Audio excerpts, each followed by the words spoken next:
샬롬. 저는 CCC EDI 전도 제자 훈련에서 사역하고 있는 이진호 목사입니다.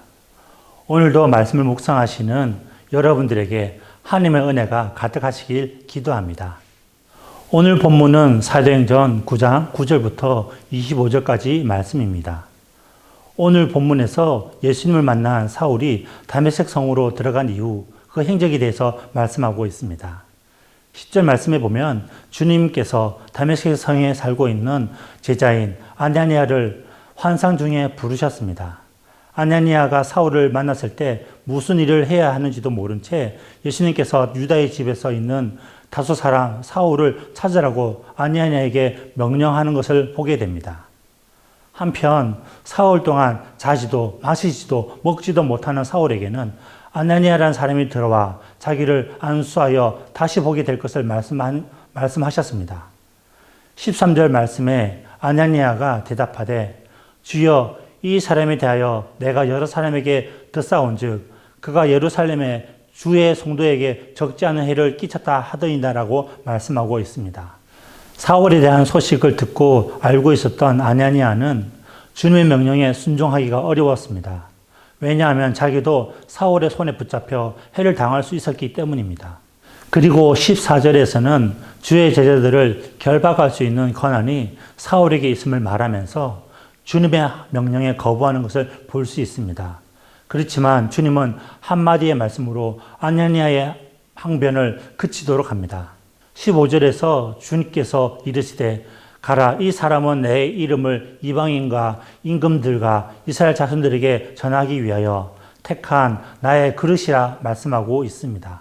즉 예수님과 제자들을 결박하던 사울이 이제부터는 이방인들과 이스라엘 자손들에게 복음을 전하기 위한 전도자로 사용하기 위함이라고 말하고 있습니다.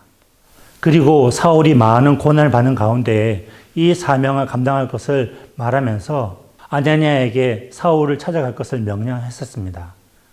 이처럼 예수님은 사울을 부르시는 일에 상당한 공을 들이셨습니다. 마치 두 곳에서 군사작전을 펼치시듯 환상 중에 아나니아를 부르셔서 사울을 찾아가라고 말씀하셨고, 한편 사울에게는 아나니아를 만나 안수를 받게 되며 눈을 뜨게 될 것을 말씀하셨습니다. 사울에게는 이제 막 구원의 길에 들어섰기에 주님에 대해 더 자세히 가르쳐주고 앞길을 이끌어줄 사람이 필요했습니다. 그리고 아나니아에게는 사울을 향한 주님의 뜻과 계획을 알게 함으로써 사울에 대한 두려움이 없도록 하게 하셨습니다. 이 말씀을 통해서 세심하게 주님의 일꾼들을 세워나가는 것을 보게 됩니다.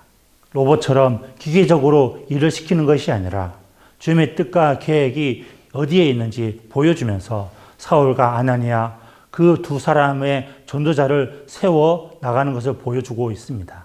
아나니아는 주님의 명령대로 사울에게 안수하여 다시 보게 하며 세례를 베풀게 됩니다. 그리고 사울은 세례를 받고 다시 건강을 회복한 이후 예수가 하나님의 아들이심을 전파하는 사명을 감당할 수 있게 하셨습니다. 우리도 주님의 뜻과 계획 가운데 세워진 사명자임을 명심하시기 바랍니다. 그래서 주님께서 우리에게 때로 아나니아와 같은 도면자도 만나게 하시고 함께 주님의 일을 위해 힘쓰는 전도자로 세워나갈 것입니다. 저와 여러분이 주님께 사명을 받은 자로 살아가야 함을 기억하며 주님의 뜻대로 살아가시기를 소망합니다.